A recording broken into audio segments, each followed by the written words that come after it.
বিসমিল্লাহির রহমানির রহিম। আসসালামু আলাইকুম, welcome back to my channel. আজকে আমি রেসিপি নিয়ে আসলাম পালং শাক মসুরের ডাল দিয়ে ঘন্ট। প্রথমে আমি ভালো করে ডাল ধুয়ে চুলার উপর পরিমাণ মতো পানি দিয়েছি এবং ডালগুলো দিয়ে দিলাম ভালোভাবে সিদ্ধ করার জন্য।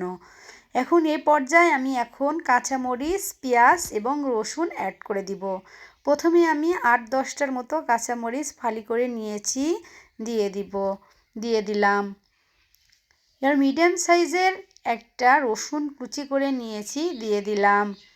মিডিয়াম সাইজের একটা পেঁয়াজ কুচি করে নিয়েছি, দিয়ে দিলাম। দিয়ে আমি ভালো করে ডালটাকে একদম পারফেক্টভাবে সিদ্ধ করে নেব। ভালো করে সিদ্ধ করে নিতে হবে। পর্যায়ে আমি একটু ভালো করে নেড়ে চেড়ে ডালের সঙ্গে মরিচ, পেঁয়াজ এবং রসুনগুলো ভালো করে মিশিয়ে নিলাম। মেশানো হয়ে গেছে। এ পর্যায়ে আমি 5 থেকে 7 মিনিট ভালো করে জাল করে ডালটাকে সিদ্ধ করে নিব। ডাল আমার প্রায় সিদ্ধ হয়ে গেছে। দেখুন ভাই ও বোনেরা, আপনারা কে কীভাবে রান্না করেন আমি জানি না, তবে আমি এভাবে রান্না করি। এ পর্যায়ে আমি লবণটা অ্যাড করে দিলাম। লবণটা অ্যাড করে দিলে পালং শাক থেকে অনেকটা পরিমাণ পানি বের হয়ে যাবে এবং তাড়াতাড়ি সিদ্ধ হয়ে যাবে। এখন আমি পালং শাকগুলো ধুয়ে রেখেছিলাম এক এক করে কড়াইয়ের মধ্যে দিয়ে দিচ্ছি। পালং শাকগুলো আমি এক এক করে দিয়ে দিলাম। পালং শাক দেওয়ার পর ভালো করে 5 থেকে 6 মিনিট ভালো করে জাল করে নিয়েছি। দেখুন বন্ধুরা, পালং শাক একদম শুকিয়ে চুপসে গেছে এবং অনেক কমে গেছে। কতখানি ছিল এবং অল্প হয়ে গেছে। এখন আমি ডালের সঙ্গে পালং শাককে ভালো করে মিশিয়ে নিচ্ছি। ভালোভাবে মিশিয়ে নিতে হবে।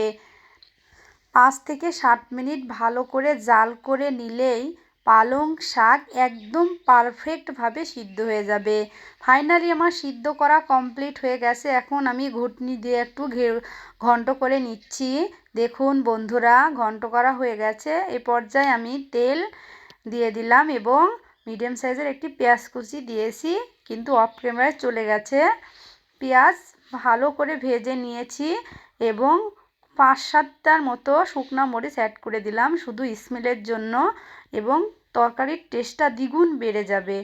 ভালো মতো পেঁয়াজ এবং শুকনো মরিচ ভাজা হয়ে গেছে, বাদামি কালার এসে গেছে। এই পর্যায়ে আমি শাক ঘন্ট করে রেখেছি, সেই ঘন্ট শাক দিয়ে দিলাম। দিয়ে আমি ভালো করে পেঁয়াজ এবং শুকনো মরিচের সঙ্গে শাকটাকে ভালো করে নেড়ে চেড়ে মিশিয়ে নিব।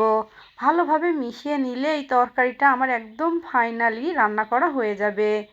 দেখুন বন্ধুরা, আপনারা কে কীভাবে রান্না করেন আমি জানি না, তবে আমার মতো একবার রান্না করে দেখুন। একদম গরম ভাতের সাথে খেতে অসাধারণ লাগবে। ফাইনালি আমার শাক ঘন্ট করা হয়ে গেছে। এখন আমি একটা প্লেটে আপনাদের উঠিয়ে দেখাবো। ফাইনালি আমি প্লেটে উঠিয়ে দেখিয়েছি। ভিডিওটি যদি আপনাদের ভালো লেগে থাকে লাইক করবেন, কমেন্ট করবেন এবং সাবস্ক্রাইব করে দিবেন।